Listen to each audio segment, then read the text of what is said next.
அவரோட வார்த்தை கொடுக்கும் விதமாக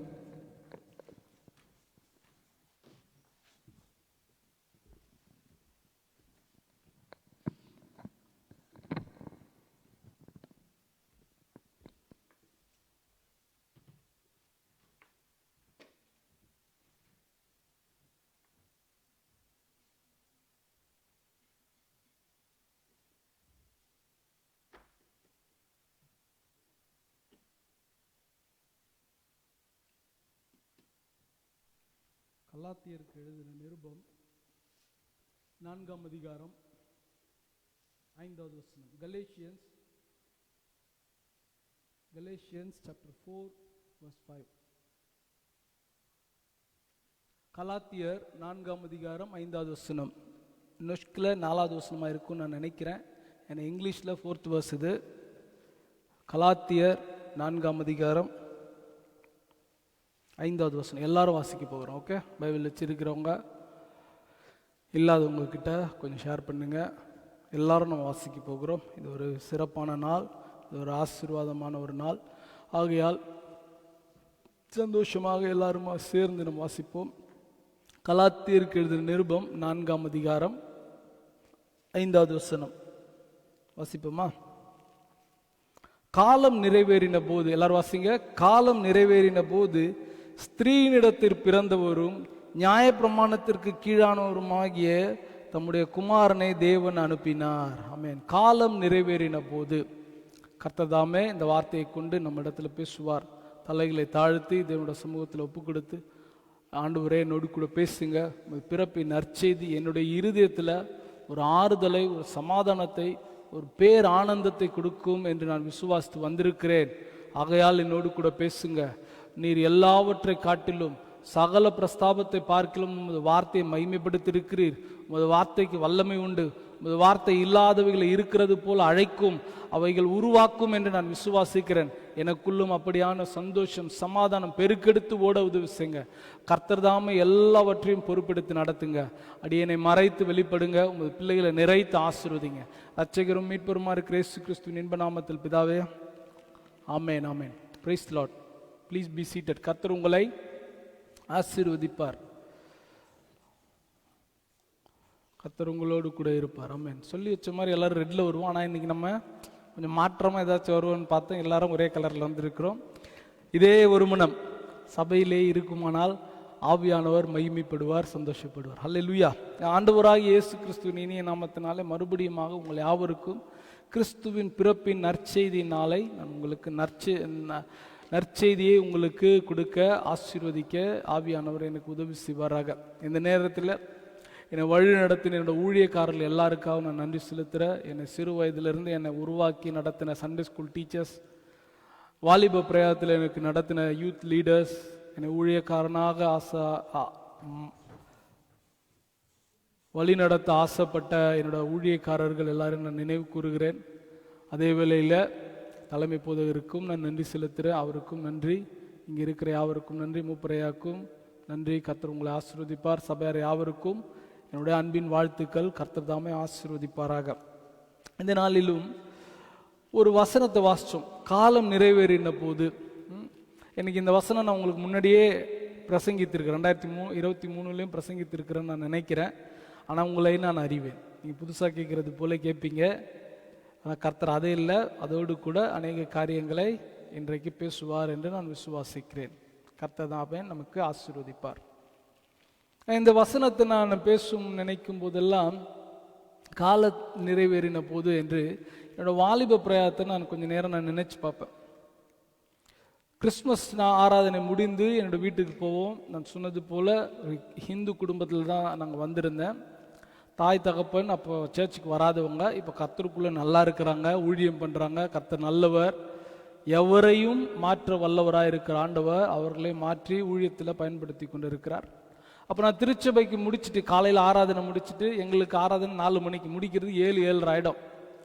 எல்லாம் முடிஞ்சு எல்லாம் வீட்டுக்கு போகிற டைம் ஒரு 8 மணி ஆகிடும். வீட்டுக்கு போனோன்னா அப்பா கேட்பார், இன்னைக்கு என்ன செய்தி, இன்னைக்கு என்ன செய்தின்னு கேட்பார். அப்போ நான் சொல்ல, இயேசு பிறந்தது குறித்து செய்தி. அதான் என்ன சொன்னாங்க? இயேசு பிறந்ததை சொன்னாங்க. வேற என்ன சொன்னாங்க?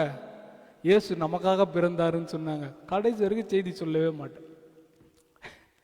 கர்த்தர் ரொம்ப நல்லவர் இல்லையா? அவரை தான் உங்களுக்கு ஊழியக்காரனா பாஸ்டரா மாற்றி கொடுத்திருக்கிறார். இன்றைக்கு நீங்க போதும் போதும் நிறுத்துற அளவுக்கு அவரை குறித்து பேசுகிறதற்கு கர்த்தர் கிருபை அளித்திருக்கிறார். அதுவும் 6 வருஷத்துக்கு முன்பதாக மறுபடியும் ஜீவனை கொடுத்து மறுபடியும் குரல் கொடுத்து அவருடைய நாமத்தை சொல்லுகிறதற்காக வைத்திருக்கிற தேவனுக்காக நான் நன்றி செலுத்துகிறேன். ஆமென், ஹல்லேலூயா.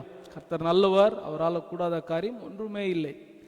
அதே போல இந்த வசனத்தை நான் நினைக்கும் போது என்னோட பழைய ஒருத்தரோடு கூட உண்டான ஒரு சம்பாஷணை நான் நினைத்து பார்ப்பேன்.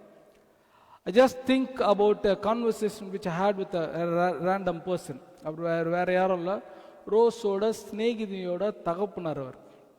அவர் வந்து பார்த்தீங்கன்னா ஜோசியத்தில் காலம் அந்த கட்டங்கள் குறிக்கிறதுல வந்து ரொம்ப விருப்பமானவர், அதை ரொம்ப நம்புறவர். அவர் எல்லாம் அது நடக்கும், அதை தான் நாங்கள் சொல்லுவோம்.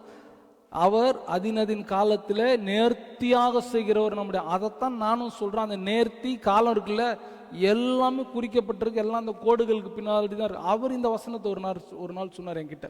எனக்கு அப்போ பெருசாக வசனம் தெரியாது. இப்போ சொன்னால் அடித்து பொழந்து கட்டிடுவோம். நம்ம அங்கே இருக்குது தெரியுமா, இங்கே இருக்குது தெரியுமா, இப்படி சொன்ன தெரியுமா, அது தெரியுமான்னு சொல்லிட்டு அதுக்கு தான் இன்னைக்கு ஆண்டவர் உதவி செய்வார்.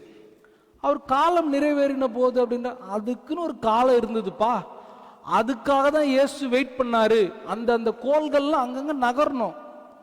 அது இந்த நேர்கோட்டில் வந்தால் டாப்பு அதெல்லாம் சொல்லுவோம். ஒன்றும் டாப் ஆகுது பாட்டம் ஆகுது. இயேசு உங்க கூட இருந்தால் தான் எல்லாமே நடக்கும். அன்றைக்கு அவருக்கு எனக்கு பதில் சொல்ல தெரியல. அவர் சொன்னார் காலம் நிறைவேறின போது. அவர் சொன்னார் வார்த்தையை எனக்கு தெரியாது. அவருக்கு சொன்னது கலாத்தியரில் இருக்கிறதுன்றது எனக்கு தெரியாது. நான் நினைக்கிற ஒரு 20 வருஷங்களுக்கு முன்பதாக இருக்கும்னு நினைக்கிறேன் இந்த சம்பாஷணை. காலம் நிறைவேறின போது தான் அவர் வந்தார். ஆனால் நம்ம இப்போ ஆவியானவர் நமக்கு எடுத்து சொல்லிக் கொடுக்கிறார். காலம் நிறைவேறின போது அப்படின்னா என்னங்கிறத நமக்கு கற்றுக்கொள்ள உதவி செய்ய போறார். இந்த காலம் நிறைவேறின போதுன்னா குறித்த காலத்துல கர்த்தர் நிறைவேற்றுவார். ஆமோஸ் தீர்க்கதரிசி சொல்றாரு, குறித்த காலத்துல கர்த்தர் சொன்ன தீர்க்க தரிசனம் நிறைவேறும். ஆமென். குறித்த காலத்துல தான், நாட் early, நாட் டிலே. நீங்க ஆசைப்படுறதுனால சீக்கிரமா நடந்துராது. இல்ல இப்ப வேணாம், நாளைக்கு சர்ப்ரைஸ் கொடுங்கன்னாலும் கர்த்தர் அது நாளைக்கும் பண்ண வேண்டாம். Not early, not delay. நேர்த்தியாக கர்த்தர் செய்வார். ஆனா அந்த அங்கிள் சொன்ன மாதிரி இல்ல, கட்டங்கள் கோள்கள் நகர்றதுனால இல்ல. இயேசு ஏன் இத பவுல் அப்போஸ்தலன் மூலமாக சொன்னார் என்கிறதையும், இயேசு ஏன் சீக்கிரமா வரல, தாமதமா வரல, கரெக்டான நேரத்தில் வந்தார் என்கிறதையும் நம்ம இன்றைக்கு கற்றுக்கொண்டு பிறப்பின் நற்செய்தியை நம்ம கொண்டாட போகிறோம். புது துணி போட்டதுனால ஒன்றும் வந்துட போதில்லை. வீட்டில் சமைச்சு வச்சிருக்கிற பதார்த்தங்களை சாப்பிட்றதுனால உங்களுக்கு குளுக்கோஸ் லெவல் வேணா ஏறும். ஆனால் கர்த்தராக இயேசு கிறிஸ்து பிறந்தார் என்கிற சந்தோஷம் உள்ளுக்குள்ளே ஏறவே ஏறாது. இவைகளை கற்றுக்கொண்டால் ஒழிய நமக்கு ஏறவே ஏறாது.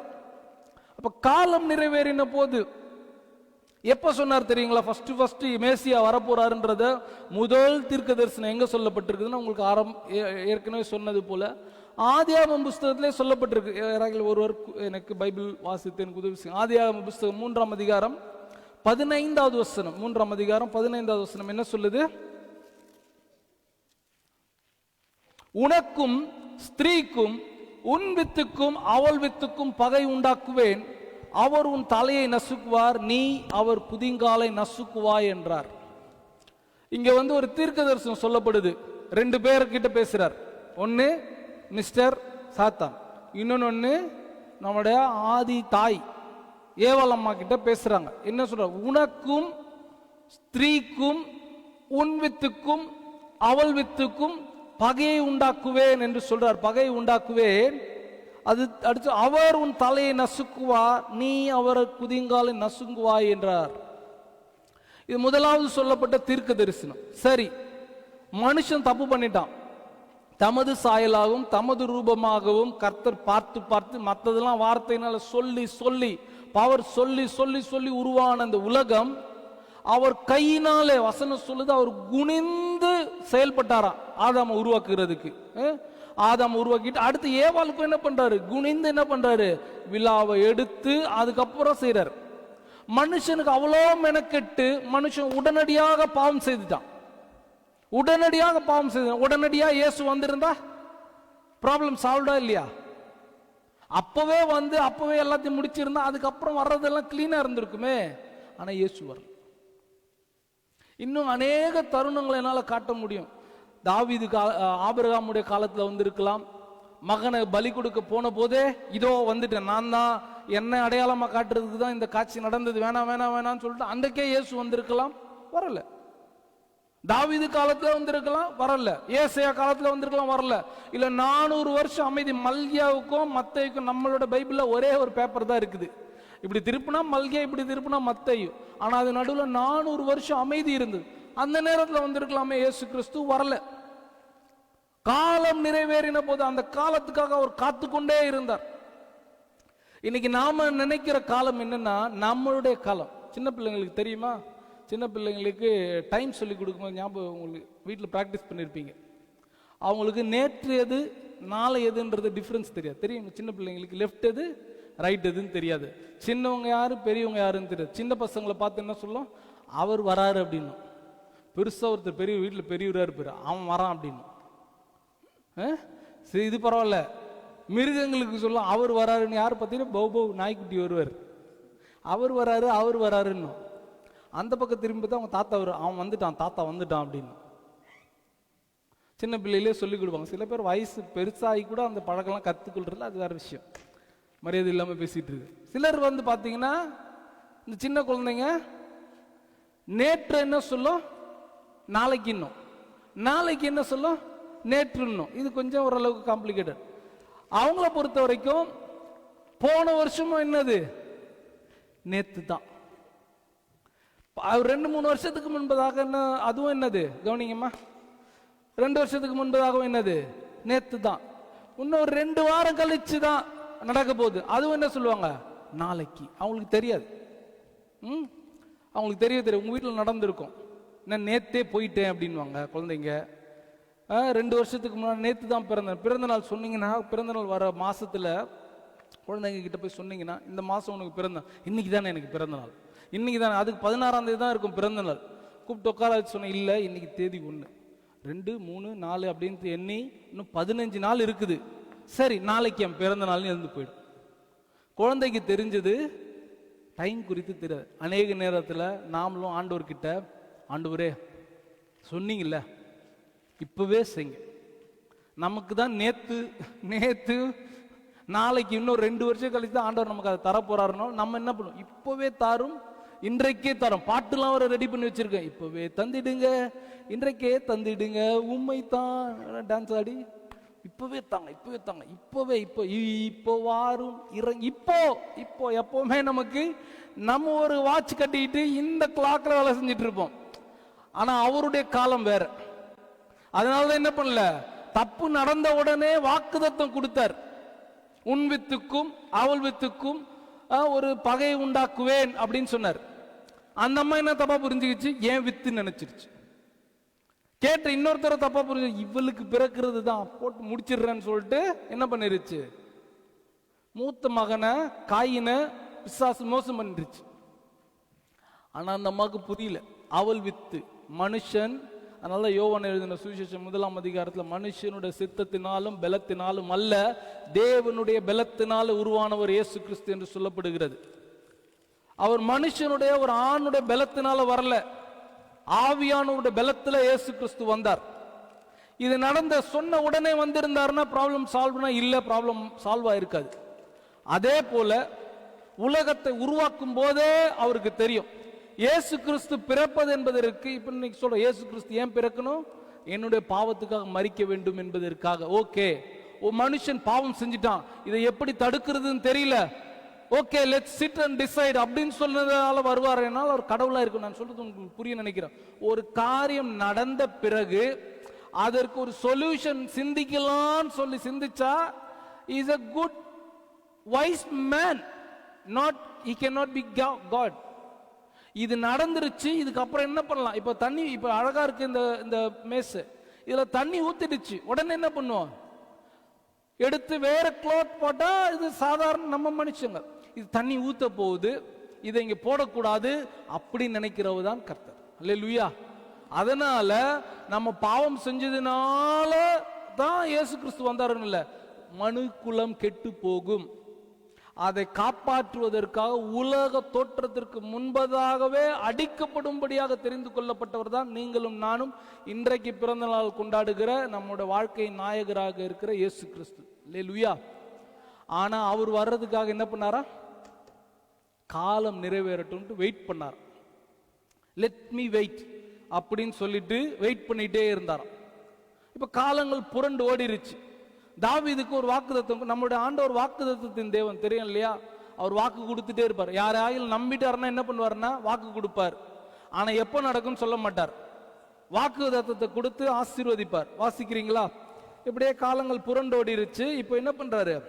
தாவீதை பார்க்கிறார். தாவீதை பார்த்துட்டு ஒரு வாக்குத்தத்தை சொல்றார். 2 சாமுவேலின் புஸ்தகம் 7ஆம் அதிகாரம், 2 சாமுவேலின் புஸ்தகம் 7ஆம் அதிகாரத்துல 14, 16 வாசிப்போமா?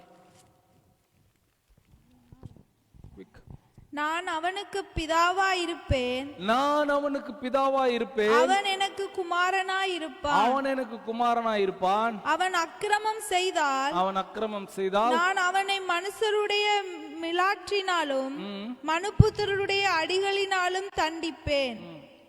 16 உன் வீடும் உன் ராஜ்யமும், உன் வீடும் உன் ராஜ்யமும் என்றென்றைக்கும் உனக்கு முன்பாக ஸ்திரப்பட்டிருக்கும். தாவீதுக்கு சொல்றார், உன் வீடும் உன் ராஜ்யமும் என்றென்றைக்கும் உனக்கு முன்பாக ஸ்திரப்பட்டிருக்கும். உன் ராஜாசனம் என்றென்றைக்கும் நிலை பெற்றிருக்கும் என்கிறார் என்று சொல்ல சொன்னார். உன் ராஜாசனம் என்றென்றைக்கும் நிலைக்கும் என்று சொன்னார் என்று சொல்ல சொன்னார். தாவீதுக்கு சொல்லிட்டார், உன் சந்ததியில தான்ப்பா மேசியா வரப்போறாரு, அவர் தான் ராஜாதி ராஜா மேசியாவாக வரப்போறாரு அப்படின்னு சொல்லிட்டார். இப்ப தாவீது காத்துட்டே இருக்கிறார். தாவீது காத்து காத்து காத்து வருடங்கள் புரண்டோடி இருந்துச்சு. தாவீதுக்கு அப்புறம் சாலமோன் வந்தார். சாலமோனுக்கு அப்புறம் சாலமோன் காலத்திலே கர்த்தருடைய வாக்குத்தத்தம் தூரம் ஆயிடுச்சு. ஏன்னா கர்த்தருடைய கிருபையே சாலமோன் அன்றைக்கே இழந்து, இந்த மலைகளிலே என்ன பண்ணக்கூடாது? பலி எடுக்கக்கூடாது. அதே மலைக்கு எதிராக என்ன பண்றாரு? தேவாலயத்துக்கு எதிரான மலையில போய் கோயில்களை கட்டி விக்கிரகாராதனைகளை செலுத்தினதுனால கர்த்தருடைய பிரசன்னம் சாலமோனை விட்டு போனது. காலங்கள் உருண்டோடினது. ராஜாக்கள் வந்தாங்க. யூதா, இஸ்ரேல் என்று 2 தேசம் பிரிந்தது. இப்படி காலங்கள் புரண்டு ஓடிக்கொண்டே இருந்தது. ஆனா மேசியா வந்தாரான்னு பாத்தீங்கன்னா வரவே இல்லை. அதுக்கப்புறம் ஒரு தீர்க்கதரிசி வரார், ஏசாயா தீர்க்க. அவர் இன்னும் கொஞ்சம் தத்ரூபமா பேசுறார். எப்படி பிறப்பார் என்கிறத சொல்றார். ஏசாயா 7:14 வாசிங்க ஒருத்தர். 7:14 ஒருத்தர் வாசிப்போம். அடுத்தது 9:6 வாசிப்போம்.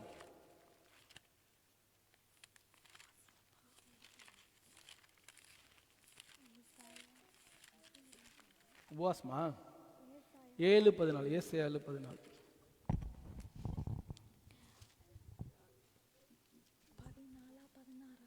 ஆதலால் ஆண்டவர் தாமே உங்களுக்கு ஒரு அடையாளத்தை கொடுப்பார். இதோ ஒரு கன்னிகை கர்ப்பவதியாகி ஒரு குமாரனை பெறுவாள், அவருக்கு இம்மானுவேல் என்று பெயரிடுவாள். இன்னும் கொஞ்சம் டீடைல்டா பேசுறார். யாரு பிறப்பாங்க? ஊர் ஃபுல்லா குழந்தை பிறக்குது இல்லையா? இப்போ நான் இந்த சுட்டிக்கு போட்ட நேரத்துல உலகம் முழுவதும் எத்தனையோ குழந்தைகள் பிறந்திருக்கும். எல்லா இடத்துலயும் குழந்தை பிறகு. இது என்னப்பா குழந்தை பிறகு இதெல்லாம் ஒரு அடையாளமா அப்படின்னு சொல்றத காட்டில என்ன சொல்றாரு? ஒரு கன்னிகை கர்ப்பவதியாகி, கர்த்தருக்கு சித்தமெல்லாம் அடுத்த வருஷம் கர்ப்பவதியாகின்ற தலைப்பில் பேசுகிறது கர்த்தர் உதவி செய்வார். கர்ப்பமானாதானே குழந்தை பிறக்கும். அது என்ன சொல்லணுமா என்ன, அதை குறித்து ஆண்டவர் நமக்கு பேசுவார். கன்னிகை கர்ப்பவதியாக, எங்கேயுமே நடக்காத ஒரு சம்பவம். கன்னிகை எப்படி கர்ப்பவதியாக முடியும்? ஒரு ஆணோடு கூட இணைந்தா அந்த கன்னிகை என்ற ஸ்தானம் இழந்து விடுகிறது. அப்ப கன்னிகை கர்ப்பவதியாகிறது கூடாத காரியம் என்கிற அடையாளத்தை கொடுக்கிறார். அவங்களுக்கு பேரும் கொடுத்துட்டார். என்னென்று பேர் கொடுக்குறாங்களா? இம்மானுவே என்று பேரிடுவாயாக என்று சொல்ற. இன்னும் கொஞ்சம் டீடைல்டா ஒரு தீர்க்கதரிசனம் ஏசாயா 9:6 மனப்பாடமாய் தெரியும். நமக்கு ஒரு பாலகன் பிறந்தார், நமக்கு ஒரு குமாரன் கொடுக்கப்பட்டார், கர்த்தத்துவம் அவர் தோளின் மேல் இருக்கும், அவர் நாமம் அதிசயமானவர், ஆலோசனை கர்த்தா, வல்லமையுள்ள தேவன், நித்திய பிதா, சமாதான பிரபு எனப்படும். இங்க என்ன வாக்குத்தத்தம் கொடுக்கிறார்? நமக்கு ஒரு பாலகன் பிறப்பாருன்னு சொல்ல பிறந்தார், கொடுக்கப்படுவாருன்னு சொல்ல கொடுக்கப்பட்டாருன்னு சொல்லிட்டார். ஆனா வந்துட்டாரான்னு பாத்தீங்கன்னா வரல. ஆண்டவர் வரவே இல்லை. நம்ம ஆண்டவரோட பஞ்ச் டைலாக்கெல்லாம் எடுத்து தான் இன்னைக்கு சினிமாவில் வச்சுட்டு சுத்திட்டு இருக்கிறாங்க. வர வேண்டிய நேரத்தில் சிரிக்கிறீங்க. நான் வீழ்வேன் என்று. அதெல்லாம் இங்கே தான் இருக்கு, மீகால தான் இருக்குது. நீங்கள் அப்படி ஒரு மாதிரி பார்க்குறீங்க. மீகா 7ஆம் அதிகாரத்தில் இருக்குது. அடுத்த வருஷம் 1ஆம் தேதியிலேருந்து பழைய ஏற்பாட்டு ஃபர்ஸ்ட்லேருந்து ஆரம்பிக்க போகிறோம். மீகா 7ஆம் அதிகாரத்தில் இருக்கு. பாஸ்டர் கதை விட்றாருன்னு நினச்சிக்காதீங்க. நான் விழுந்தேன் என்று நினைத்தாயோ என்று சொல்கிற வசனம் இங்கே தான் இருக்குது. மீகா 7ஆம் அதிகாரத்தில் என்ன ஒரு மாதிரி பார்க்குறீங்க. அந்த மாதிரி கர்த்தர் என்ன சொல்கிறாரு, நேர்த்தியான நேரத்தில் வருவேன் என்று சொல்லியிருக்கார். இப்படி காலங்கள் புரண்டோடிருச்சு. மல்கியா புஸ்தகம் வந்துருச்சு. மல்கியா புஸ்தகத்தில் ஒரு தீர்க்க தரிசனமும் வந்துருச்சு. என்ன தீர்க்க தரிசனம் வந்துருச்சுன்னா, எலியா வருவார், அந்த எலியா வரப்போறாரு அப்படின்னு சொல்லிட்டாங்க. எலியா வரப்போறாருன்னு சொல்லி மல்கியாவும் போயிட்டாரு. அதுக்கப்புறம் 400 வருஷம் அமைதியாயிடுச்சு. அதான் சொன்ன இல்லையா, உங்களோட பைபிளை நல்லா புரட்டி பாருங்க. மல்கியாவுக்கு அப்புறம் ஒரு சின்ன ஒரு பேஜ் இருக்கும், ஒரே ஒரு பக்கம் இருக்கும். அதுக்கப்புறம் யார் வந்துருவா? மத்தேயு வந்துருவாரு. ஆமா, என் பைபிள் அப்படிதான் இருக்குது, ஒரே ஒரு பக்கம் தான் இருக்குது. புதிய ஏற்பாடு, நம்முடைய கர்த்தரும் இரட்சகருமாகிய இயேசு கிறிஸ்துவின் புதிய ஏற்பாடு அப்படின்னு தான் இருக்கு. ஆனா இந்த இடைப்பட்ட ஒரு பேஜ் கேப்ல 400 வருஷம் அமைதி இருந்தது. கர்த்தர் சொன்ன வாக்குத்தத்தங்கள்லாம் அமைதியாச்சு. உங்களுக்கு தெரியுமா, இயேசு கிறிஸ்துவனுடைய பிறப்பை குறித்து வேதத்துல 300க்கும் அதிகமான தீர்க்க தரிசனங்கள், கவனிங்க, 300க்கும் அதிகமான தீர்க்க தரிசனங்கள் சொல்லப்பட்டது எல்லாம் நிறைவேற எல்லாம் கிட்ட வந்து நின்றோம். காலம் நிறைவேறுகிறதற்காக இயேசு கிறிஸ்து காத்து கொண்டிருந்தார். காலம் நிறைவேற வேண்டும் என்பதற்காக இயேசு கிறிஸ்து காத்துக்கொண்டு. உங்களுக்கு தெரியும், ஆண்டவரோட மெத்தட் ஒன்று சொல்லித்தரேன், கேளுங்க. நினையாத காலத்தில் நினையாத முறையில் அற்புதம் செய்கிறவர் தான் நம்முடைய ஆண்டவர். அல்லேலூயா. நம்ம நினைக்கிறதற்கும் அதிகமாக செய்கிறவர் தான் நம்முடைய ஆண்டவர். நீங்க நினைச்சிருப்பீங்க இது இப்படி, அதுக்கும் மேலாக கர்த்தர் உங்களை ஆசீர்வதிப்பார். சந்தோஷமே படலையே? சந்தோஷம். இன்னொரு முறை கூட சொல்றேன், நீங்க நினைக்கிறதற்கும் மேலாக செய்கிறவர், நினைக்கிறதற்கும் ஜெபிக்கிறதற்கும் அதிகமாக செய்கிறவர் நம்முடைய ஆண்டவர். ஹல்லேலூயா. ஆனா நாம நினைப்போம், நாம நினைக்கிற காலத்தில் அதுதான் நடக்காது. அதையும் நீங்க கற்றுக்கொள்ளணும். நான் நினைக்கிற காலத்தில் அப்படின்றத கர்த்தர் அவருடைய காலத்தில், அவருடைய நேரத்தில், அதுதான் விசுவாசத்தினுடைய காலம். கர்த்தர் சொல்றது என்னென்ன விருப்பம் பாருங்க. ஒரு வார்த்தையை சொல்லிடுவார், அந்த வார்த்தையை நம்ம எப்படி கனம் பண்றோம் என்கிறது எதுன்னா நம்மளோட விசுவாசத்துல தெரியும். ஆபிரகாமுக்கு சொன்னார், நீ ஒரு குமாரனை பெறுவாய் சொல்லும் போது வயசு என்ன? 75 இல்லையா? 60 வயசுல சொல்லும் போது தொடங்கிட்டார். எத்தனை வருஷம் காத்துட்டு இருந்தான்? இப்படி கொடுத்துருக்கலாமே. காத்திருக்கிற காலத்துல நீங்களும் நானும் எப்படி ரியாக்ட் பண்றீங்கன்றதான் ஆண்டவர் பார்ப்பார். யோசேப்புக்கு சொன்னார், ஒரு ப்ளூ பிரிண்ட் மாதிரி சொன்னார், உன் அண்ணன் தம்பிலாம் உன் காலில் விழுவான்ப்பா, உன் அப்பா அம்மாவும் காலில் விழுவாங்கப்பா. சொன்ன மாதிரி நடந்ததா? எல்லாமே ஆப்போசிட்டா. ஜெயில் நடந்து, ஜெயிலில் பொய்யான குற்றச்சாட்டு, ஜெயிலில் நன்றி பெற்றவங்களும் போயிட்டாங்க. கர்த்தர் சொன்னது நடக்கும், ஆனா நீங்களும் நானும் எதிர்பார்க்கிற காலத்தில் நடக்காது. அல்லேலூயா. நினைக்கிறதற்கும் ஜெபிக்கிறதற்கும் அதிகமாக செய்கிறவர் தான் நம்முடைய ஆண்டவர். அந்த சொன்ன வாக்குத்தத்தத்தை நீங்களும் நானும் எப்படி வைத்து இருதயத்தில் வைத்திருக்கிறோம் என்கிறது தான் கர்த்தர் பார்க்கிறார். இன்றைக்கு அவரோட பிறந்த நாளின் நற்செய்தியாக அவர் சொல்லியிருப்பார், உங்களுக்கு கட்டாயம் ஒரு வாக்குத்தத்தம் கொடுத்திருப்பார். ஜெபிக்கிறவங்களுக்கு கட்டாயம் ஒரு வாக்குத்தத்தம் கிடைக்கிறதுன்றது லேசான காரியம் இல்லை. ஏதோ அங்கேருந்து ஒருத்தர் துண்டு கொடுத்தாரு வச்சுக்கிறது இல்லை.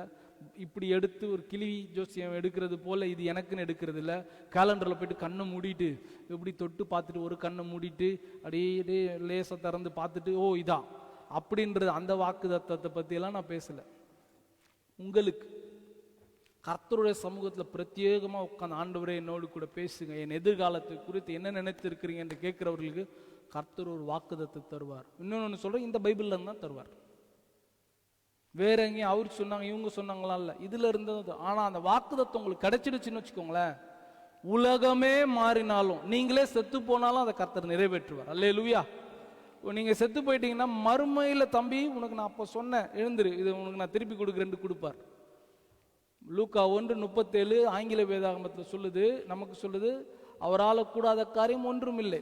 ஒரு ஆங்கில வேதாகம டிரான்ஸ்லேஷன் சொல்லுது, அழகா சொல்லுது, no words of God will fall down. கர்த்தருடைய வார்த்தை ஒன்று கூட தரையில விழவே விழாதான், சொன்னதை அப்படியே நிறைவேற்றுவார். இப்ப ஆதியாகமத்துல சொல்லிட்டார், ஏதேன் தோட்டத்துல சொன்ன வாக்குத்தத்தம் நிறைவேறல.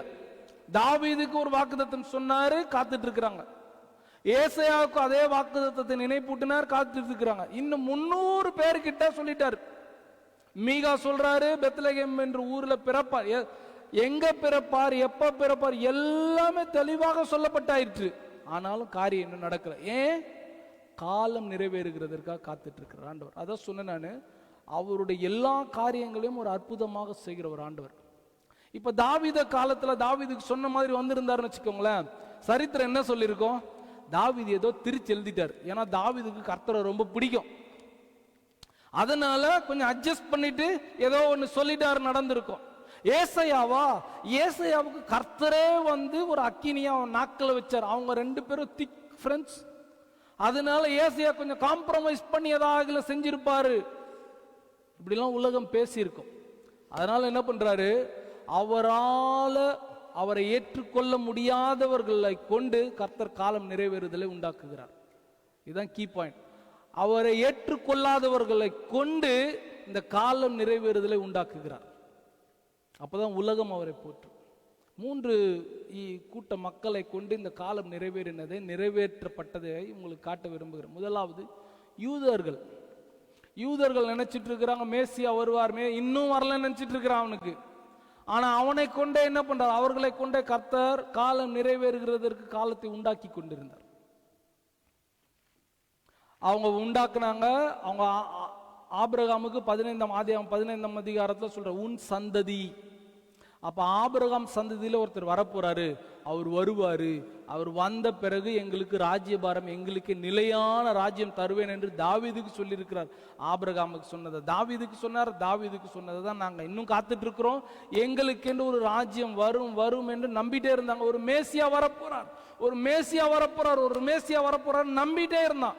அவன் போன இடத்துல எல்லாம் அவன் சொன்னது என்ன, எங்களுக்குன்னு ஒரு மேசியா வரும், நீங்க என்ன வேணா எங்களை பண்ணுங்க, ஆனா எங்களுக்குன்னு ஒரு மேசியா வருவார், அவர் வந்து நியாயம் தீர்ப்பார்.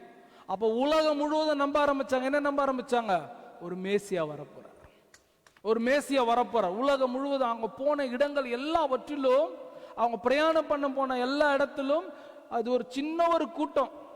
ஆனா அவங்க நம்புறாங்க மேசியான்னு ஒருத்தர் வரப்போறாராம். சின்ன கூட்டம் தானே, அதை புறக்கணிச்சிடலாம். இல்ல, அவங்களுக்கு அந்த தெய்வம் சொன்ன எல்லா வாக்குத்தத்தங்களும் நிறைவேறி இருக்குது.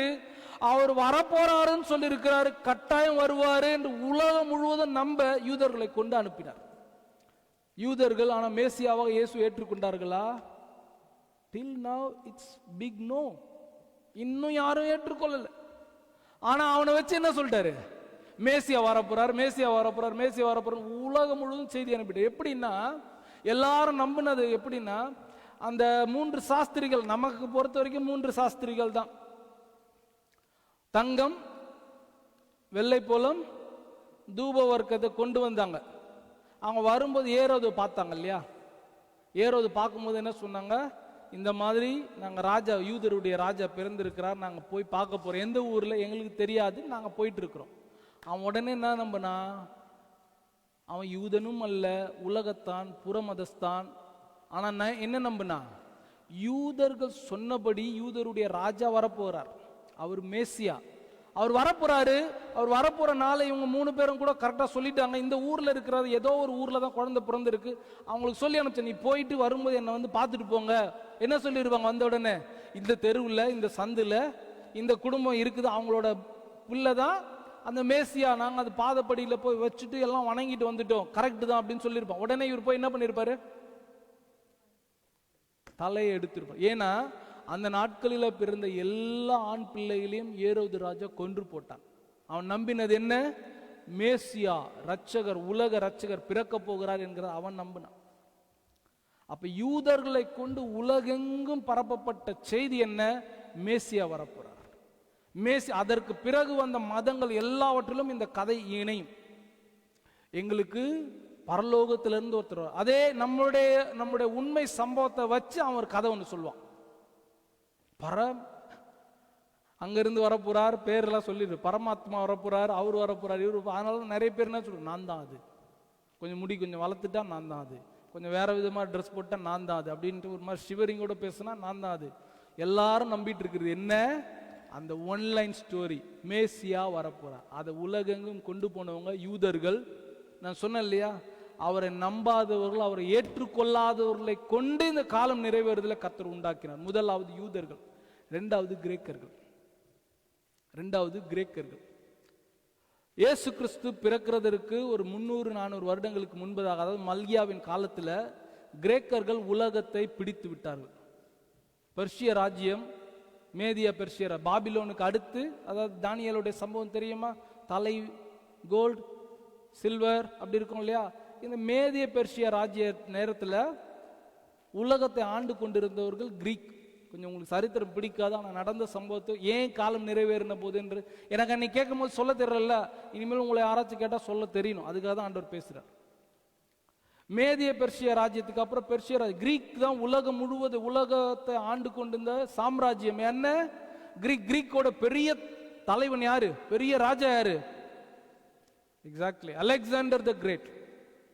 அவனுக்கு ஒரு கர்வம். 33 வயசுல உலகத்தை பிடிச்சிட்டு செத்து போயிட்டான்.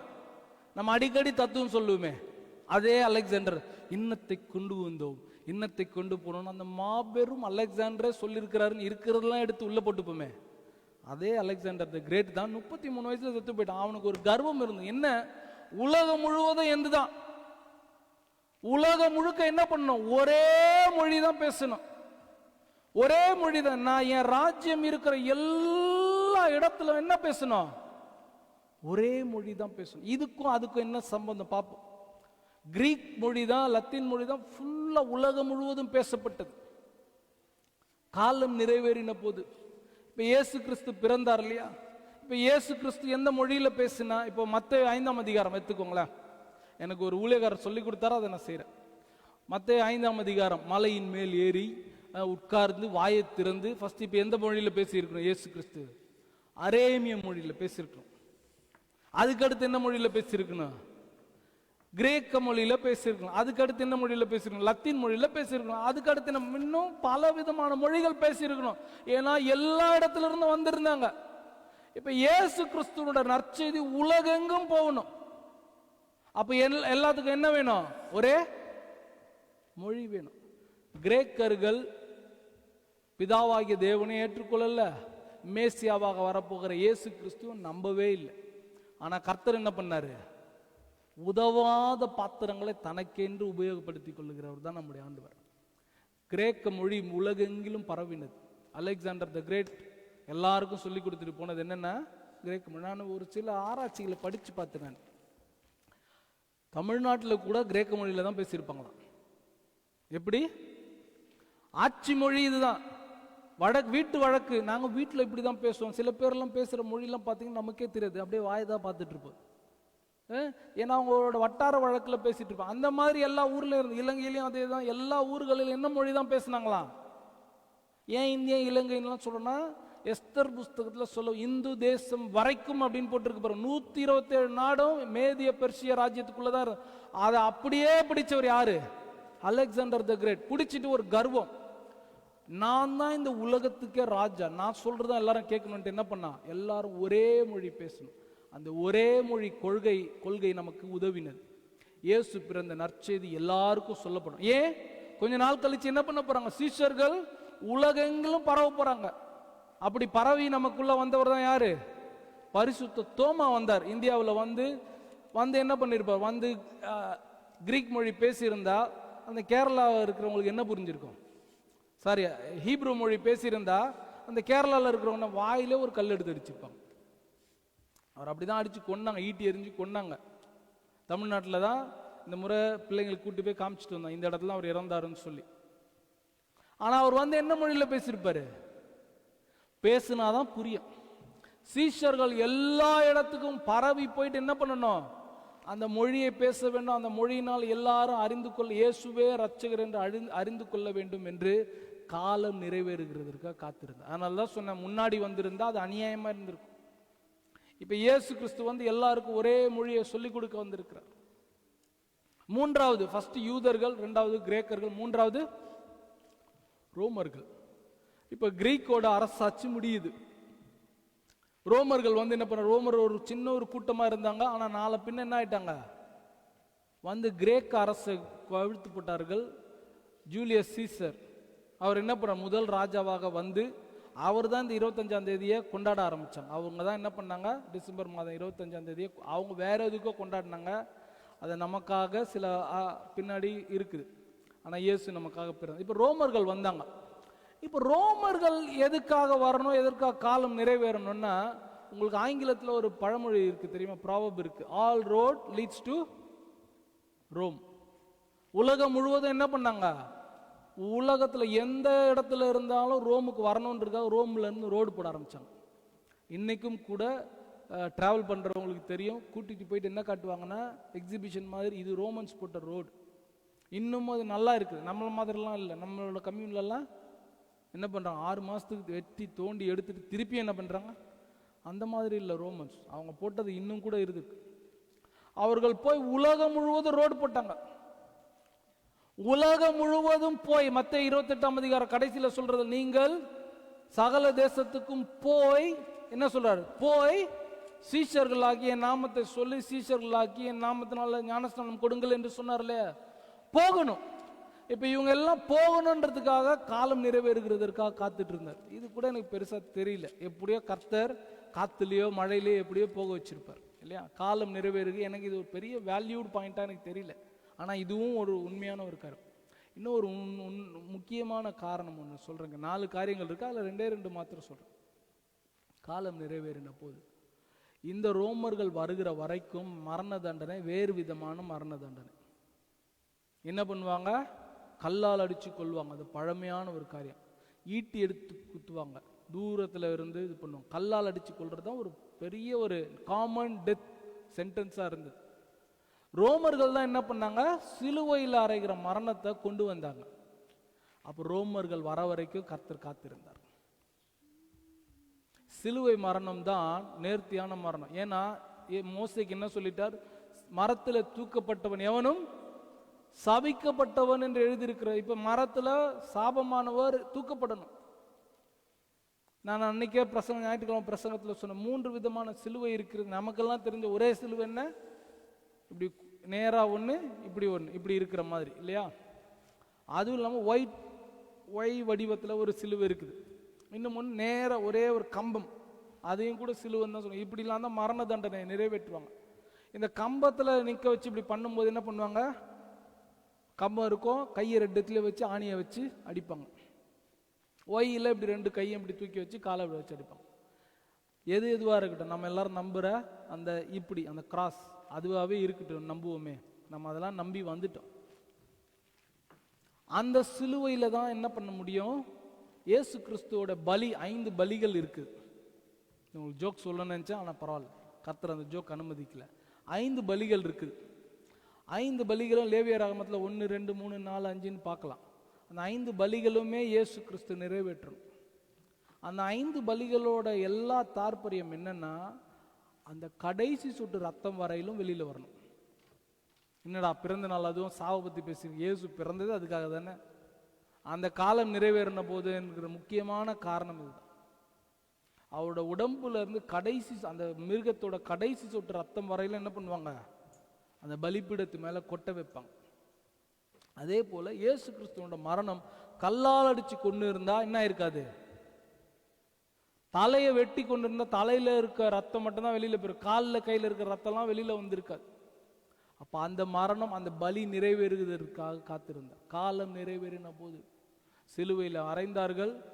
எப்படி அவருடைய கடைசி சொட்டு ரத்தம் வரையிலும் வந்தது என்று நமக்கு ப்ரூஃப் இருக்குது. என்ன சொல்லுது வசனம், அவர் விழாவில குத்தினார்கள். விழாவில குத்தின உடனே என்ன வந்ததா, ரத்தத்தோடு கூட தண்ணீரும் வந்ததா. இதுக்கு மேல ரத்தம் இல்லை உடம்புல, எல்லாம் வந்துடுச்சு. பயாலஜிக்கல் ஆஸ்பெக்ட்ல மருத்துவ ரீதியா இருக்கிறவங்களாம் இருக்கிறீங்க. அவருடைய மரணம் கிளினிக்கலி இட் இஸ் இம்பாசிபிள், ஆனால் அதை செய்தது காட்டினார் இயேசு கிறிஸ்து. அவருடைய கடைசி சொட்டு ரத்தம் வரையிலும் சிந்தினார்.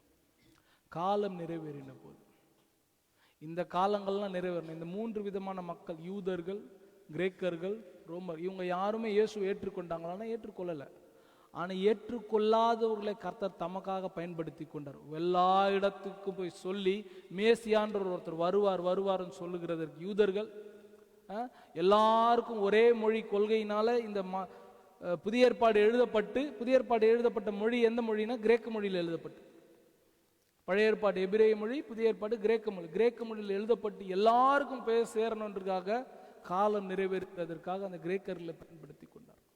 ரோமர்கள் வந்து மொழியை, அதே மாதிரி மொழியை பயன்படுத்தினாங்க. அதுக்கடுத்து புத்திர சுவிகாரம், இவங்க தான் அடாப்ஷனை கொண்டு வந்தாங்க. ரோமர் 10ஆம் அதிகாரத்தில் இருக்கிற புத்திர சுவிகாரத்தை கொண்டு வந்தார்கள். அதுக்கடுத்து மரண தண்டனையை கொண்டு வந்தார்கள். அடுத்தது ரோடு. இந்த 4 காரியங்கள், ரோடு எல்லாருக்கும் போய் சேரணும் என்பது, அதில் பிரதானமானது மரண தண்டனை. உங்களுக்காக எனக்காக அடிக்கப்படுகிற இயேசு கிறிஸ்து தன்னோட கடைசி சொட்டு ரத்தம் வரையிலும் சிந்தப்பட வேண்டும் என்பதுதான் இந்த காலம் நிறைவேறுதலுக்கான சரியான ஒரு காரணமாக இருக்கும் என்று வல்லுநர்கள் சொல்லுறது மாத்திரம் இல்லை, நானும் நம்புகிறேன். கர்த்தர் அதை நமக்கு நிறைவேற்ற வல்லவரார். காலம் நிறைவேறின போது, எனக்கு அந்த அங்குள் சொன்ன போது கோலங்கள் கட்டங்கள் அந்த காலங்கள் இல்லை, இதை நிறைவேற்றணுன்ற அதை தாமதத்திலும் கர்த்தரை புறக்கணிக்கிறவர்களை நீங்கள் ஒருத்தரையும் நீங்கள் உங்கள் லைஃப்பில் புறக்கணிக்காதீங்க. ஆண்டவர் விட்டு தூரம் போயிட்டாங்க, ஆண்டவர் இல்லவே இல்லைன்னு சொல்கிறாங்க, அப்படிப்பட்டவங்களை எல்லாரையும் கொண்டும் அற்புதம் செய்ய வல்லவர் நம்முடைய ஆண்டவராகிய இயேசு கிறிஸ்து. ஆமென். அவர்களை ஏற்ற நேரத்தில் கர்த்தர் தம் பட்சத்தில் ஏற்றுக்கொள்ள, அவங்களுக்காக ஜெபிங்க. நீங்கள் அவங்களுக்காக ஜெபிங்க, கர்த்தர் அற்புதம் செய்வார். இல்லை கடவுள் மறுப்பாளர்களை மாறிட்டாங்க, ஏத்திஸ்டாக மாறிட்டாங்க, இன்னைக்கு ஏத்திஸ்ட்லாம் இயேசு கிறிஸ்துவை ஏற்றுக்கொண்டு மாறிக்கொண்டு இருக்கிறார்கள். அவர்களுக்கு தேவையானவர்களெல்லாம் நீங்களும் நானும் அவர்களுக்காக ஜெபிக்க வேண்டும். அதிகால ஜெபத்தில் தினந்தோறும் ஜெபிக்கப்படுற ஒரு ஜெபம் கடவுள் மறுப்பாளர்கள் இயேசு கிறிஸ்துவை ஏற்றுக்கொள்ள வேண்டும் என்பதற்காகவே இங்கே சொல்லப்பட்டிருக்கு கொண்டிருக்கிறோம். யூதர்கள், கிரேக்கர்கள், ரோமர், இந்த 3 தரப்பட்ட மக்களை கொண்டு இந்த காலம் நிறைவேறுகிற காலத்தில் கர்த்தர் உபயோகப்படுத்தி கொண்டார். அல்லேலூயா. இன்னைக்கு உங்களுக்கு கர்த்தர் சொன்ன வாக்குத்தத்தம் நிறைவேறுகிறதற்கு நீங்கள் சொன்ன ஒரு உங்கள் வாட்சில் நீங்கள் நினச்சிட்டு இருப்பீங்க, மணி சரியா 5:50, அவங்களுக்கு 5:50, எனக்கு 5:50. ஆனால் அவருடைய டைம் வேற. அதை நீங்களும் நானும் புரிந்து கொள்ள வேண்டும். சில நேரத்தில் கர்த்தர் சொன்ன வாக்குத்தத்தம் இன்னும் நிறைவேறலையே, ரொம்ப சோர்வடைய பண்ணுகிற ஒரு வார்த்தை சொல்லட்டுங்களா? இன்னுமா, நாட் yet, இன்னுமா. கர்த்தர் ஒரு வாலிபரை ஊழியத்துக்கு அழைக்கிறார். அவர் என்ன பண்றாரு, இங்கிலாந்து தேசத்திலிருந்து வேலையெல்லாம் விட்டுட்டு இங்கிலாந்து அப்போ சொல்றேன் இலங்கைக்கு போறார். போன உடனே எல்லாம் சூப்பராக நடந்திருக்கணும்ல. கர்த்தருக்காக வேலையை விட்டுட்டு வர்றாருன்னா கர்த்தரே என்ன பண்ணியிருப்பாரு, அவருக்காக இறங்கி வேலை செஞ்சிருப்பாங்கன்னா நடக்கல. சோறு இல்லை, ஒன்றும் இல்லை, பஸ்ஸுக்கு காசு இல்லை, எதுவுமே இல்லை. அப்போ அவங்க மனைவி கேட்குறாங்க, இன்னுமா உங்க கர்த்தர் சொன்னது இன்னும் வரல? பெரிய பெரிய விசுவாச வீரர்களையும் மடிக்கு கொண்டு போற வார்த்தை என்னன்னா இன்னுமா. ஊழியக்காரராக இருந்து சொல்றேன், இன்னுமா கர்த்தர் உனக்கு சொன்ன வாக்குத்தத்தை நிறைவேறல, சோர்ந்து போகும். இன்னுமா கர்த்தர் சொன்ன வாக்குத்தத்தம் வாழ்க்கையில நிறைவேறல, கர்த்தர் சொன்னாரே இன்னுமா என்ற அந்த வார்த்தை நம்ம சோர்வடைய பண்ணும். ஆனால் அந்த சோர்வடைகிற காலத்துல காத்திருக்கிறவர்களாக இருக்கிறவர்களை தான் கர்த்தர் தேடுகிறார். ஏனால் கர்த்தர் அந்த காத்திருக்கிற காலத்துல அவர் செய்ய போற அதிசயங்கள், செய்து கொண்டிருக்கிற அதிசயங்கள் வார்த்தையினால் விவரிக்க முடியவே முடியாது. இதனால இல்லை, நான் சின்ன ஒரு சாட்சி உங்களோடத்துல நான் சொல்ல விரும்புகிறேன். என்னோட கூட பிறந்த சகோதரன், அவருக்கு சமீப காலமாக வேலை இல்லை. வேலை இல்லைன்னா கம்பெனியில் இருக்கிறார், ஆனால் ப்ராஜெக்டில் இல்லை. அது என்ன சொல்லுவாங்க, பெஞ்ச் என்று சொல்லுவாங்க. அவங்களுக்கு மாதத்துக்கு தர வேண்டிய சம்பளத்தை அப்படியே குறைச்சிடுவாங்க. அதுக்கு அடுத்த அவங்க நடத்துகிற விதமே வேற விதமாக இருக்கும். அடிமையை நடத்துகிற போல நடத்துவாங்க. பெஞ்சில் உட்காந்து இருக்கிறாங்க அப்படின்வாங்க. ஏன்னா ப்ராஜெக்டுக்கு இன்னும் அசைன் ஆகலன்னு சொல்லி கடந்து ஒரு 6 மாதமாக அவருக்கு கிடைக்கல. அவரோடு கூட வேலை செஞ்சுட்டு இருந்தவரை ஒரு 3 மாதங்களுக்கு முன்பதாக அனுப்பிட்டாங்க. இன்றே கடைசி உங்களுக்கு, அப்படிதான் நோட்டீஸ் கொடுத்தாங்க. ஒரு வாரம், ஒரு மாதம்லாம் இல்லை, இன்றைக்கே கடைசி, come and surrender your laptop and leave immediately. அந்த மாதிரி சகோதரனுக்கு நேற்று சொல்லியிருக்கிறாங்க. இந்த 6 மாசத்துல அவர் அட்டன் பண்ணாத இன்டர்வியூஸ் இல்லை. நான் நிறைய முறை ஆண்டோட வார்த்தை குறித்து பேசுவேன். ஆண்டோர் நிறைய காரியங்களை எனக்கு சொல்லுவார், நான் அதெல்லாம் சொல்லுவேன். ஆனால் இன்றைக்கு காலையில் நான் எழுந்திருக்கும் போது, நான் நைட் படுக்கும்போது நினைச்சிட்டு படுத்தது ஒரு 2 கிழமையாக நான் ஆயத்தப்படுத்துகிற நியூஸ் செய்தி என்னென்னா, காலம் நிறைவேறின போது. அப்போ தான் அண்ணன் மெசேஜ் போட்டிருந்தாங்க. ஃபஸ்ட்டு நான் வாசித்த ஃபஸ்ட்டு மெசேஜ் காலையில் எழுந்த உடனே பெரிய மெசேஜ், நிறைய புல்லட் பாயிண்ட்ஸ்லாம் போட்டு இருந்துருக்கு. எனக்கு வேலை நேற்று போயிடுச்சுன்னு சொல்லிட்டாங்க. நேற்றைய தினத்திலேயே லேப்டாப் வந்து கொடுத்துட்டு போக சொல்லிட்டாங்க. ஆனால் கர்த்தர் நல்லவர். அல்லேலூயா. ஆனால் கர்த்தர் நல்லவர். எனக்கு இன்னைக்கு காலையில் ஒரு இன்டர்வியூக்கு கூப்பிடல, வேலைக்கு கூப்பிட்டுருக்குறாங்க. அல்லேலூயா. வேலைக்கு கூப்பிட்டுருக்குறாங்க. எப்படிப்பட்ட வேலைன்னா, நான் அந்த கம்பெனிக்கு இன்டர்வியூக்கு போகல, நான் அந்த கம்பெனிக்கு அப்ளிகேஷன் அப்ளை பண்ணல, நான் அந்த கம்பெனி எனக்கும் அவங்களுக்கு சம்மந்தம் இல்லை, அப்ளை பண்ணல, அப்ளிகேஷன் அனுப்பல, மெயில் அனுப்பல, ஒரு ரெஃபரன்ஸ் ஒரு டெக்ஸ்ட் அனுப்பல, எதுவுமே அனுப்பல. ஆனால் நான் வேற ஒரு கம்பெனிக்கு இன்டர்வியூ அட்டன் பண்ணியிருந்தேன். 3 ரவுண்டு போச்சு. 3 ரவுண்டு இன்டர்வியூ அட்டன் பண்ணேன். 3வது ரவுண்ட்லேயும் சொன்னாங்க, something we are waiting for, நாங்கள் எதுக்காகவோ காத்துட்ருக்குறோம், நாங்கள் எதுக்காகவோ காத்துட்ருக்குறோம், ஆனால் எங்களுக்காக உடனடியாக வி குடன்ட் சைன் இட், நாங்கள் இது கொடுக்க முடியல அப்படின்னு சொல்லிட்டு வெயிட் பண்ணோம். Something is stopping, we couldn't finalise இட்னு சொல்லிட்டாங்க. 3 ரவுண்ட் போயிடுச்சு. காத்து இருக்கிறவர்களுக்கு எப்படி இருக்கும் வசனம் டக்கு, காத்து இருக்கிறவர் புது பலன் அடைந்து, அந்த புது பலன் அடைகிற நேரம் தான் கர்த்தர் உன்னை என்னை பார்த்துட்டு இருக்காரு எப்படி இருக்கிறோன்றது. 3 ரவுண்டு போச்சு, வேலை இல்லை, வி கெனாட் சைன் என்ற அளவுக்கு வந்துருச்சு. ஆனால் அந்த மேனேஜர், 3 ரவுண்டு இன்டர்வியூ எடுத்த மேனேஜர், இந்த புது கம்பெனி அப்ளை பண்ணாத கம்பெனியில், வேலை தேடாத கம்பெனியில் அவருக்கு ஃபோன் பண்ணி, இப்படிப்பட்ட ஒரு கேண்டிடேட் இருக்கிறாரு, I can assure him he will be the right candidate for your team. Interview இல்லை, அப்ளிகேஷன் இல்லை, கால் இல்லை, எதுவும் இல்லை, கர்த்தர் வேலையை வாக்கி பண்ணியிருக்கிறார். அல்லேலூயா, அல்லேலூயா. கர்த்தர் நான் கிளம்பி வர்றதுக்கு முன்னாடி அவருக்கு, இன்னைக்கு நான் உன்னை பற்றி தான் இன்னைக்கு நான் பேச போகிறேன், இன்னைக்கு நான் பேச போகிறது காலம் நிறைவேறின போது தான் நான் கர்த்தர் உனக்காக பேச போகிறார். காலம் நிறைவேறின, கர்த்தர் சொன்ன காலம் ஒரு நாளும் தாமதிக்காது. அவரை குறித்து 300க்கும் மேற்பட்ட தீர்க்க தரிசன வசனங்கள், அவர் பிறப்பார், இந்த ஊரில் பிறப்பார், கன்னிகைக்கு பிறப்பார், இந்த நேரத்தில் பிறப்பார், தாவீதின் ஊரில், எல்லாம் சொன்னது எல்லாம் நிறைவேறிச்சு. ஒன்று கூட பெசகல, முந்திய நடக்கல, பிந்திய காலம் நிறைவேறின போது நடந்தது. அதே போல அவர் மறுபடியும் வருவேன் என்று சொல்லியிருக்கிறார். திருச்சபையே, என் அன்பான சகோதர சகோதரர்களே, அடியேன் எல்லாருமே நம்ம ஏன் இன்னும் அதை உணராமல் இருக்கும்? மணவாளன் வரப்போகிறார், மேக மீதியில வரப்போகிறார்.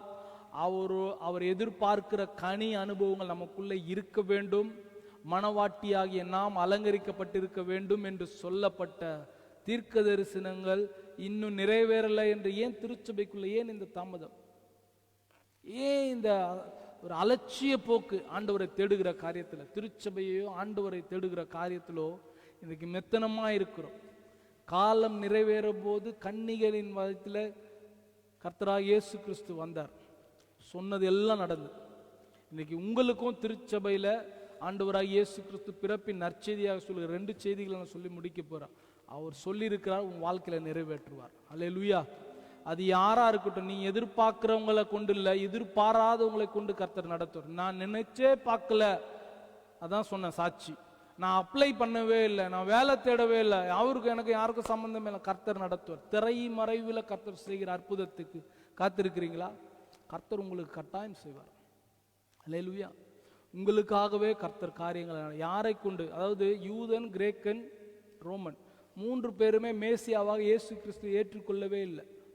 ரோமர் தான் சிலுவையில் அறைந்தான், யாருமே ஏற்றுக்கொள்ளல. அலெக்சாண்டர் த கிரேட் அவனை தன்னைத்தானே மேன்மையாக எண்ணினான், யாருமே ஏற்றுக்கொள்ள. ஆனால் அவர்களை கொண்டு காலம் நிறைவேறுதலை தேவன் பயன்படுத்தி கொண்டார். உங்களுடைய வாழ்க்கையில் நீங்கள் என்னைக்காக நினைப்பீங்கன்னா, இவங்களால தான் என் ஆசீர்வாதம் தடைப்படுது, இவங்க தான் என் ஆசீர்வாதத்துக்கு தடையாக இருக்கிறாங்க, இவங்க தான் என் சந்தோஷத்தை, இவங்க இல்லைன்னா, நான் சொல்கிறேன், அவங்க இருந்தாலும் கர்த்தர் அந்த சந்தோஷத்தை, சமாதானத்தை வாக்கு பண்ணின தேவன் உங்களுக்கு பரிபூர்ணமாய் நிறைவேற்ற வல்லவரும் போதுமானவருமாக இருக்கிறார். அல்லேலூயா, அல்லேலூயா. கர்த்தர் போதுமானவர். கர்த்தர் இந்த பிறந்த நாளில் உங்களுக்கு சொல்லப்படுற முதலாவது நற்செய்தி, கர்த்தர் உங்களுக்கு நிறைவேற்றுவார். அல்லேலூயா. காலம் தாமதித்தாலும் அதை நிறைவேற்றுவார். அது பொய் சொல்லாது, அது கட்டாயம் நிறைவேறும் என்று தீர்க்கதரிசி ஆமோஸ் மூலமாக சொல்லப்பட்ட வாக்குத்தத்தம் உங்களோட வாழ்க்கையில, என்னோட வாழ்க்கையில நிறைவேறும். ஹல்லேலூயா. கர்த்தர் ஒருபோதும் அதை கைவிடாதவராக இருக்கிறார். வாசிக்கிறீங்களா? எபிரேயர் 10ஆம் அதிகாரம் 23வது வசனம்.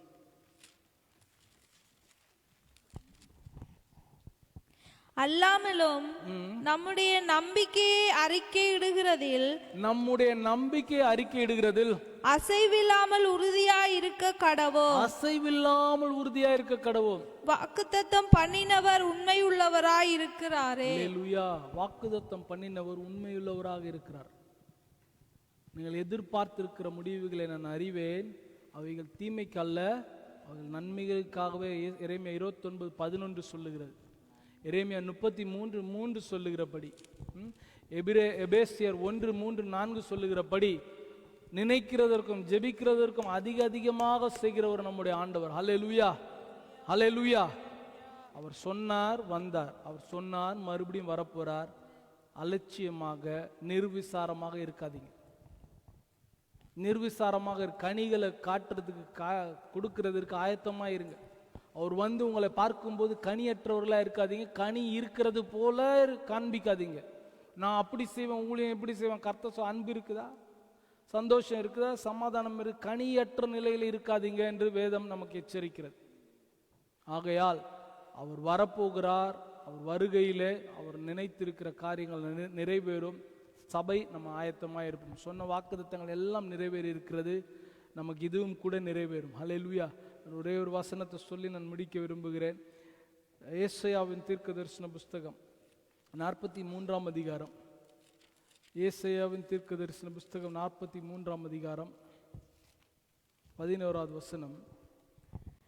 நானே கர்த்தர், நானே கர்த்தர், என்னை அல்லாமல் ரட்சகர் இல்லை. கர்த்தர் சொல்றார். அப்பா மறந்துடாத, சபையே மறந்துடாத. இஸ்ரவேலை பார்த்து சொன்னார், இன்றைக்கு திருச்சபையை பார்த்து சொல்றாரு, நானே கர்த்தர், என்னை அல்லாமல் ரட்சகர் இல்லை. பேங்க் பேலன்ஸ் நம்ம ரட்சிக்காது, நம்முடைய இன்சூரன்ஸ் நம்ம ரட்சிக்காது, நம்முடைய உறவினர்கள் நம்ம ரட்சிக்க மாட்டாங்க, நம்முடைய சூழ்நிலைகள் நம்ம ரட்சிக்காது. எல்லாரும் நினைச்சிட்டு இருக்கிறோம், மலை மேல வீடு கட்டியிருக்கேன் எனக்கு ஒன்றாவது. கர்த்தர் மலையோடு கூட இல்லாம நடக்கிற காரியங்கள் நடந்து கொண்டிருக்கிறது. நானே கர்த்தர், என்னை அல்லாமல் ரட்சகர் இல்லை. 12வது வசனம். நானே அறிவித்து ரட்சித்து விளங்க பண்ணினேன். 3 காரியங்களை சொல்ற. விளங்க பண்ணினேன். உங்களில் இப்படி செய்யத்தக்க அந்நிய தேவன் இல்லை. நானே தேவன் என்பதற்கு நீங்கள் எனக்கு சாட்சிகள் என்று கர்த்தர் சொல்லுகிறார். அல்லேலூயா. நானே தேவன் என்று நீங்கள் சாட்சிகள் என்று கர்த்தர் சொல்லுகிறார். அவர் என்னெல்லாம் செய்வார்? 3 காரியங்கள். நானே அறிவித்து, சொன்னதெல்லாம் நடந்தது. எல்லாரும் என்ன பாருங்க, சொன்ன 300 தீர்க்க தரிசனங்கள் நடந்தது. இப்ப அவரை குறித்து சொல்லப்பட்ட அநேக தீர்க்க தரிசனம் 90% நடந்துருச்சு. திரும்பவும் வரப்போறார். ஆமென் சொல்லுவீங்களா? அவர் நமக்காக திரும்ப வரப்போறார். அவர் அறிவித்து ரட்சித்து இந்த அழிவிலிருந்து நம்மளை ரட்சித்து காக்க போகிறார். அவருடைய கோபாக்கினையிலிருந்து நம்மை ரட்சித்து காக்க போகிறார். அவர் பிசாசுக்காக உருவாக்குன அந்த நரகத்துக்கு நம்ம போகாமல் நம்மை ரட்சித்து காப்பாற்ற போகிறார். அறிவித்து ரட்சித்து விளங்க பண்ணினேன். நமக்கு விளக்கப்படுத்துறார். இதெல்லாம் 3 காரியங்களுமே இன்றைக்கு சபைக்கு நடக்கிறது. இன்னைக்கு ஒருவரும் நம்ம சொல்லிடவே முடியாது, எனக்கு சொல்லலையே ஆண்டவர், எனக்கு விளங்கலையே அப்படின்னு சொல்லிடவே முடியாது. இன்னைக்கு நமக்கு தெளிவாக விளங்கப்படுத்துறார் ஆண்டவர். ஹல்லேலூயா, ஹல்லேலூயா. நமக்கு தெளிவாக விளங்கப்படுத்துறார். இயேசு கிறிஸ்துவோட பிறப்பு 24, 25 சண்டையில முடியாம 25 தான் பிறந்தாரான்றது தெரியாம எனக்கு தேவையில்லை. அவர் எனக்காக பிறந்தார். ஹல்லேலூயா. அவர் எனக்காக சொன்னபடி பிறந்தார், சொன்னபடி உயிர் தெழுந்தார், சொன்னபடி மறுபடியும் வருவார், சொன்னபடி அரசாளுகிறவராய் வருவார். ஆமென். காலம் நிறைவேறுகிற வேலையில அவர் உலகத்தையே தனக்காக உருவாக்கிக்கிட்டார். உங்களுக்கு தெரியுங்களா? இந்த வின்டர் டைம்ல இங்க ஒரு நம்மளோட மரங்கள்லாம் இருக்கு இல்லையா, சம்மர் டைம்ல என்ன ஆகுது, நல்ல பச்சை பசேல் அழகா இருக்கு.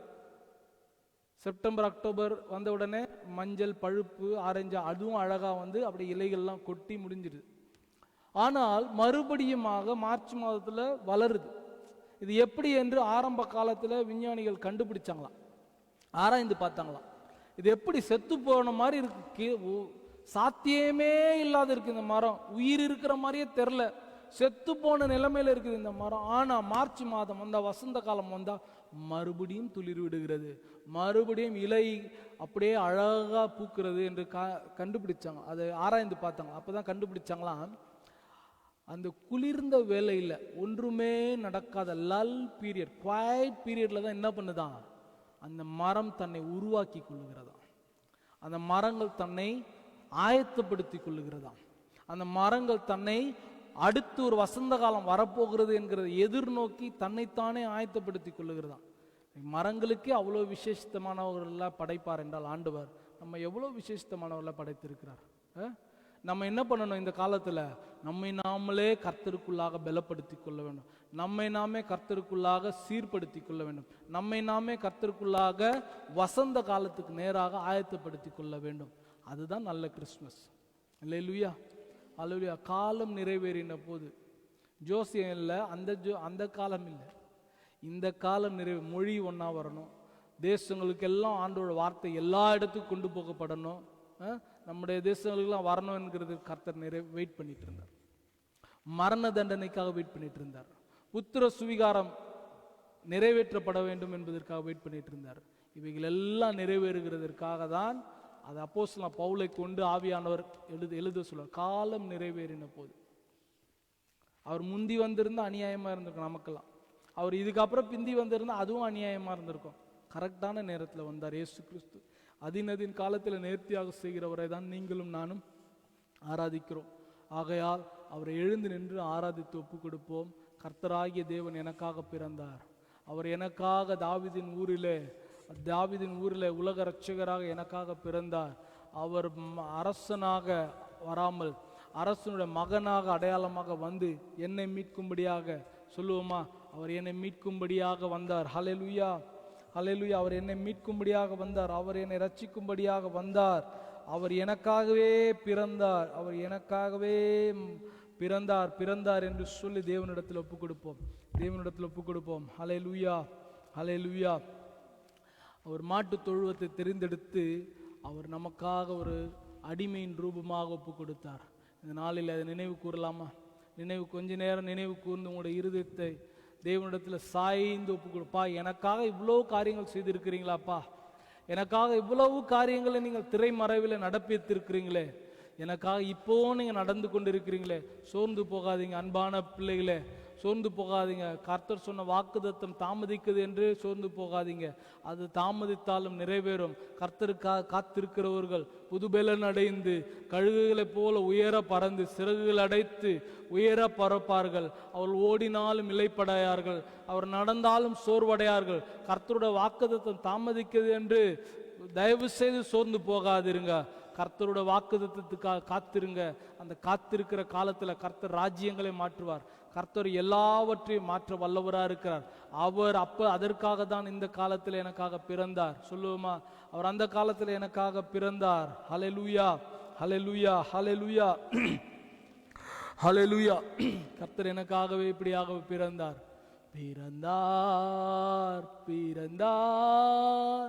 வானவர் புவி மானிட புகழ் பாடிட பிறந்தார். வானவர் புவி மானிட புகழ் பாடிட பிறந்தார். மாட்டு தொழுவம் தெரிந்தெடுத்தார் மாதேவ தேவனே. மாட்டு தொழுவம் தெரிந்தெடுத்தார் மாதேவ தேவனே. மேன்மை வெறுத்தார் தாழ்மை தரித்தார் மாத்யாகியாய் வளர்ந்தார். மேன்மை வெறுத்தார் தாழ்மை தரித்தார் மாத்யாகியாய் தவழ்ந்தார். மாத்யாகியாய் வளர்ந்தார். பிறந்தார். வானவர் புவி மானிட புகழ் பாடிட பிறந்தார்.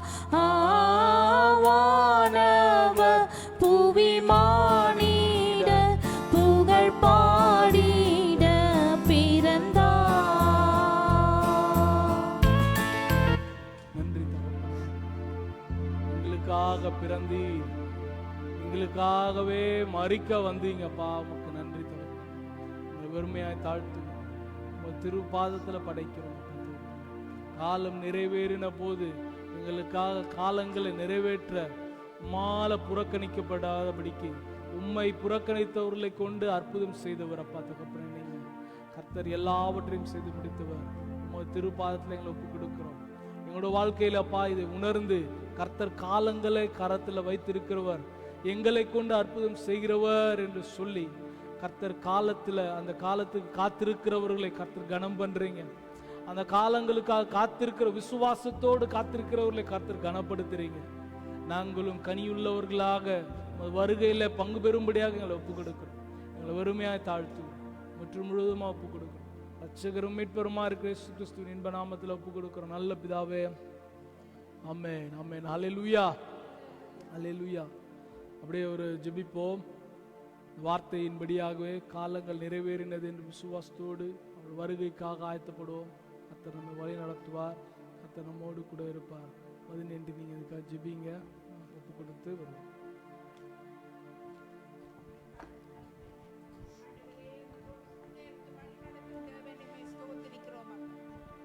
ஸ்தோத்திரிக்கிறோம் ஆண்டவரே. அப்பா இந்த வசனங்களுக்காக நன்றி ஆண்டவரே. அப்பா பாலகன் எங்களுக்காக எப்பயோ கொடுக்கப்பட்டார் ஆண்டவரே.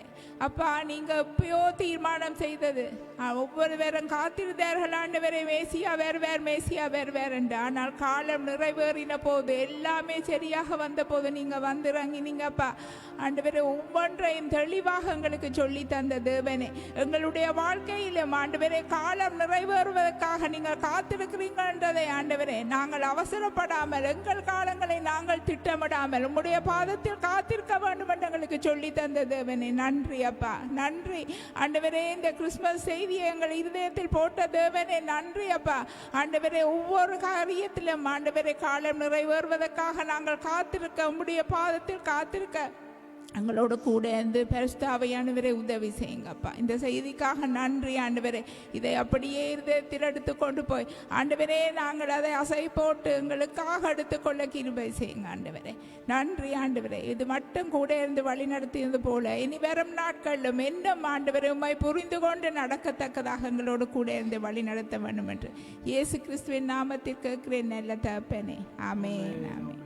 வழுவாதபடி நம்மை காக்கும் நம்முடைய மகிமையுள்ள சன்னிதானத்தில் நம்மை நிறுத்த தாம் ஒருவரே ஞானமுள்ளவரும் போதுமானவருமாக இருக்கிற இரட்சகராக இயேசு கிறிஸ்துவுடைய கிருபையும் பிதாவாகிய தேவனுடைய அன்பும் பரிசுத்த ஆவியானவருடைய அந்யோன்ய ஐக்கியம் சதா காலமும் நம் அனைவரோடும் கூட இருப்பதாக.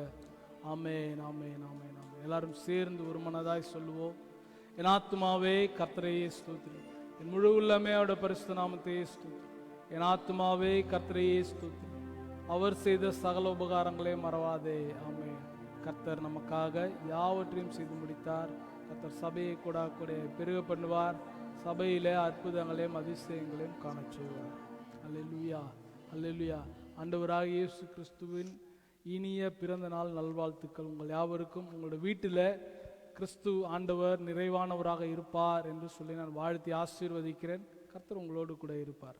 நீங்கள் எல்லாரும் ஃபோட்டோஸ்லாம் எடுத்துகிட்டு குயிக்காக வாங்க. மன்னிக்கணும், ப்ரைஸ் டிஸ்ட்ரிபியூஷன் இருக்கிறது.